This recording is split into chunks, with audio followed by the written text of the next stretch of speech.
Hello again, crafty friends. Nancy back with another card for you today, following another challenge. Today it is the Color Hues challenge number 57 to use coral and sage. I'm making a bunch of videos today because my husband's out of town on business, and we actually share the craft room. So if I tilt you up, careful. That right there is usually where he's sitting working all day. So I'm gonna film as many videos here as I can while he's away so that I can share with you guys. So for today's challenge, like I said, Color Hues challenge number 57, coral and sage. I reached into my bin of extras once again. I had a bunch of these strips in there in kind of a corally color and a sage color, and I thought I'd use them up because they're not colors I reach for very often, and I'm not sure exactly why I kept them, except for I knew they were usable. For these strips, I'm just gonna, I don't cut them by hand with my paper trimmer because I find that's the easiest way to make them crooked. So sorry, I had to go find these in my stash. So these, I actually bought these dies quite a while ago, and I use them quite often. They're by Pink Fresh Studio, and they are slim stripes, so they are slimline sized. I don't make a lot of slimline cards. I don't like the shape. I like a mini slimline, but not a large slimline. So I just thought these were so versatile in their length because I can cut as long or as short. These I literally just put them down on the paper and cut the size that I had. So they work fabulous for creating strips. You get 4 strips at a time of each of these different sizes. I don't use this size very often. I use these 2 sizes quite a bit. Please excuse my dog. He's under the desk once again, wondering why I'm talking to myself. All right, so I'm starting out here with a panel, a white panel that is, let's see, 3 3/4 by 5. So I've taken a 1/2 inch off of both length and width. And I've kind of played around with the design here a little bit off camera, and so we'll put it together. We'll put it together. So I'm going to take these strips. Sometimes I'll put a layer of tape down instead, but since I'm kind of freeballing it or freeforming it, I'm just going to put some glue on. I always make sure to put on extra length of glue just in case. And I kind of like the idea of it being on a diagonal. So I'm going to put my fingers where I know my glue ends so that I make sure I get this where I kind of need it. Make sure the glue is on the right spots. And just press it down, give it a second, and then I'm going to grab my next strip and do it again. A little bit of glue. And then I'm going to butt right up against that last one. Now you want to give yourself a bit of time between each layer going down, really burnish them down good, because the glue does, of course, take a little extra time to dry, and you don't want your strips to be moving on you. Once, especially since you're using them, like I'm really like going tight up against them to make sure I get no white gaps in between. So I'm just going to keep doing that. I'm reaching, I've got them laid out the way I wanted them, just off camera here. You might have seen them when we did the let's look at where Bruce sits cam. I'm very lucky to have a fabulous craft room.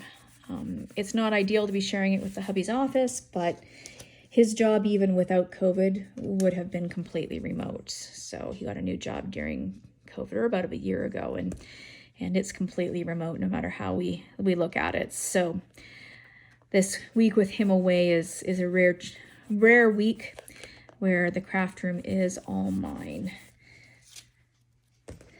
And I think this will be my last one. Now I eyeballed this. I didn't really take any time or care about where I started my strips. I probably could have maybe marked off, you know, up here and down here where I wanted to start and finish to make it even, but I think I actually got pretty darn close. So made a mess there with glue sticking down, but so I'm just gonna make sure this is really well stuck down before I grab My scissors, these are my absolute favorite scissors. They're by Fiskars. I love that they don't have finger holes because my fingers don't get stuck in them. Not that I've got fat fingers, but I don't know, I just find other scissors, little precision scissors, are really tiny little holes. So I grab these more often than not, and I'm just gonna trim off these extra edges here on both sides. And to do that, I flipped it over so that I could see exactly where I wanted to cut. We'll get these little snippets out of the way. Those are going in the trash now. There is no point in my world in keeping those. Looks like I got a bit of glue up there, so let's see if we can get it off with my adhesive eraser. More little spot there that I can't. Oh, there we go. That is better. So one thing with working, I work primarily with white card bases, so you can really tell when a white card base has gotten dirty. Maybe we'll turn that around and I'll stick a sentiment or something there and then it won't be noticeable. Now I had a couple of different ideas about what to do with this from here. A couple things from my bin of extras. This you'll recognize from the card we did a couple of days ago. I could put that with something on it. I've got a gold circle I could use. Or I've got some more of these foiled butterflies. I just love this aura foil, I should say. What about, well, that's an idea, isn't it? So sometimes the bin of extras is just there to, like I said, give you a jumping off point and see what you might like to do with your card. And I think I'm gonna like this. So let's use some foam adhesive for the oval just to add some dimension, and dimension always adds interest to things.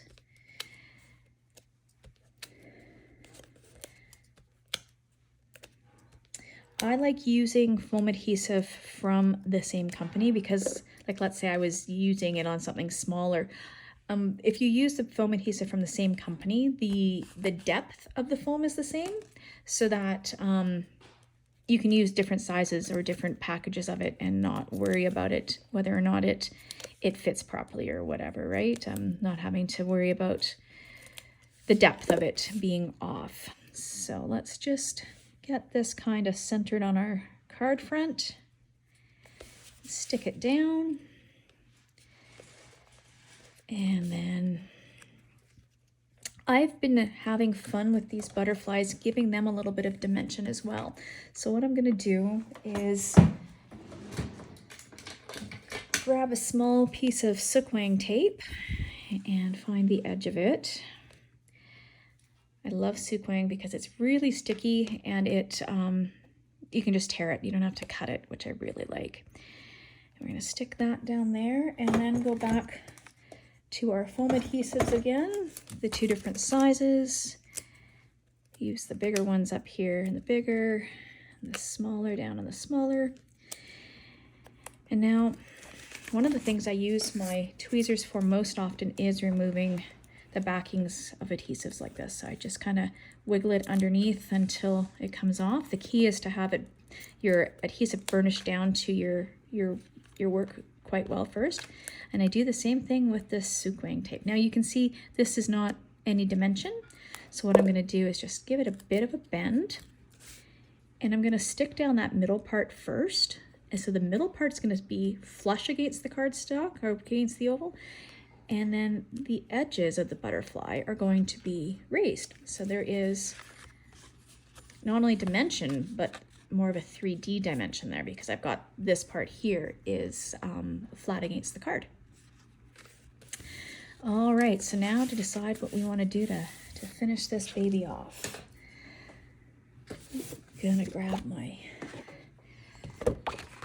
Score Buddy again. Oh, I didn't close up my glue. That's terrible. There we go.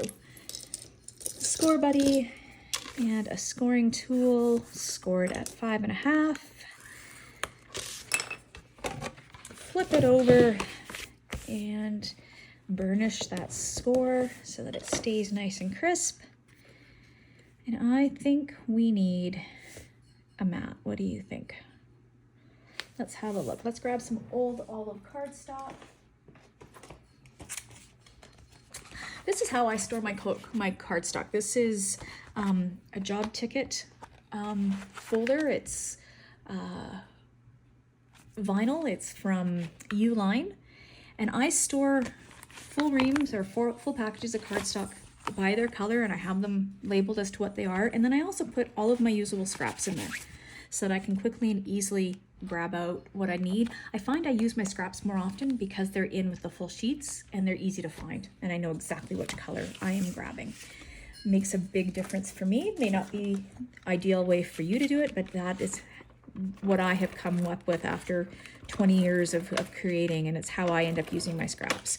When I moved up into this craft room, before I had this way of storing my paper and my scraps, I threw out a ton of scraps because I just wasn't using them. So let's bring you back down here again. We're just gonna put this on our backer piece, and we're gonna grab, once again, the Perfect Layers tool. I've got 1/16 inch border. I like to take off this end first, keep as much of that intact. That's gonna go back into my my job ticket holder. Now, because I've got foam adhesive here, it's a little bit more difficult to do this because this is raised up a little bit. So I find if I just give it a bit of an angle and then squish it down, it will work. And do all four sides of the panel. I really need to change my craft knife blade because it is very dull. I'm having to press quite hard to get things cut. And once again, more adhesive. I buy my ATG adhesive in bulk. I buy, I think it's 24 rolls at a time, just because I use a lot of it and I don't ever want to run out. I think I had a video of my adhesive drawer at some point. It's a bit over the top. And now we're just gonna bring this a little bit closer to me and eyeball it that it's straight. And before I push it all the way down, I like to turn it and play a little bit. And then we push it down. And then, again, I think I said this in my first video, I kind of like to bring it up closer to me a little bit, play around with it, figure out what I want to do to finish it off. I think it needs a sentiment of some sort. I'm all about sentiments on the fronts of cards. I make a lot of birthday cards. That's kind of what I like to have on hand. I find I use them the most often. Let's celebrate might be nice. What you can hear is just me kind of digging through my bin of stamps over beside me, seeing what sentiments might work. That's too big. Have an awesome birthday. Or